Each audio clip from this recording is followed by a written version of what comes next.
Larry's on the line now with some comment. What do you think? Interesting story, right? Yeah, very good. And I think, it points out how internet conspiracy Yeah. postings take on a life and a false credibility of their own. We've seen this time and time again on both sides of the aisle. Well, the thing that gets me about it is that it seems like basic research would have brought that out. I mean, back in our day, you know, Yeah, well, back in your day when you worked at CBS, there were fact checkers. You say there was right, kind of like a school marm there who was in exactly, charge of that, and you better exactly. have your facts right. But, excuse me, the networks and cable especially, they become so ratings driven, which means that they're getting more and more sensational. And Yeah, whatever grabs an audience is what they go with, whether it's fact checked or not, unfortunately. yeah. Well, I think the thing is, I mean, it's not that Trump is not bad. I mean, but there's this tendency Right. to instinctually do a Trump is bad thing. Yeah. Uh, but and plus, if you get into the story, it's nuanced. There are a lot of grays and a lot of gray areas. It's not Yeah. black and white, and there's a tendency just to go black and white. I can't believe how much we're agreeing today, Kent. I know. This is not good radio. This is like That's right. bad. By The the way, audience, something that wasn't mentioned there, that yeah, Trump himself picked up on the other day, is that the post office is losing even more money because of the contract that they have with Amazon, which is enriching Jeff Bezos at the expense of the post office that's already bleeding revenue. The, uh-huh, the post office is delivering a lot of Amazon's packages at cut rates. It's a loss each time they deliver a package. Now, how that contract was spun, by which administration, and whoever was doing favors for a corporate donor, I don't know the origin of that, but it's a lousy deal for the post office. And Trump was complaining about that, I think rightly so, the other day. But so I do you haven't think seen many Democrats people pick made up the on that. deal? It was Excuse me? made.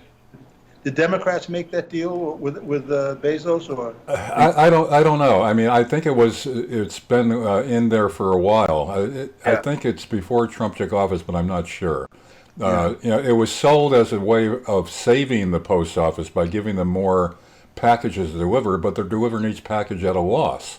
And right, what happens is that Bezos is profiting from it because he gets his packages delivered to his customers for a lower cost than we would have to pay to have it delivered through the post office. So it's another backroom deal by whichever administration, which is, I complain about a lot when we talk about how right. both sides are feeding off the trough. Both sides are making these backroom deals. Both sides are Right. corrupt.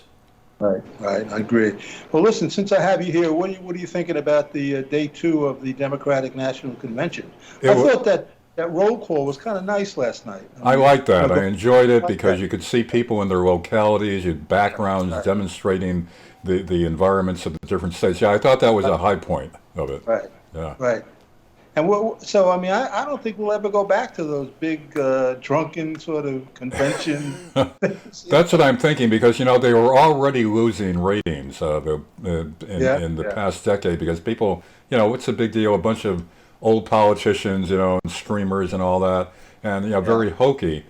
Now if they could pull this off smoothly like they did the second night, pretty good. The first night though, I thought was almost cartoonish at times where they yeah, had sure. people applauding off cue and it was just it seemed too staged and scripted. The second night, it was a lot more watchable.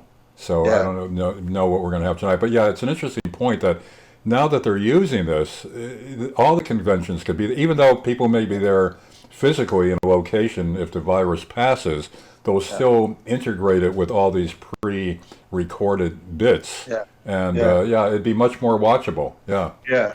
Well, I mean, even the whole Zoom thing, I mean, it's really changing news in the sense that you can see now that they're not bringing back those panels and anymore necessarily, and they're going out to correspondents in their houses, Yeah. and you can tell that they've sent people to light them, so the lighting is good and all Yeah. that. It's a whole different ball game, I think. Yeah, it is, and I think that's also the wave of the way people are communicating more and more on the internet, and also internet news now. Yeah, yeah, Internet news is already doing that, but this reinforces how acceptable it is to an audience. Yeah, yeah, You're right. It's a turning point, I think. Even after the virus is over, that they're going to be heading in that direction. Exactly. Yeah. Yeah.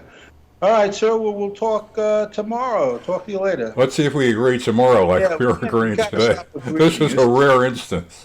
This is not good. All right. All Talk right. to you later. Bye. Bye.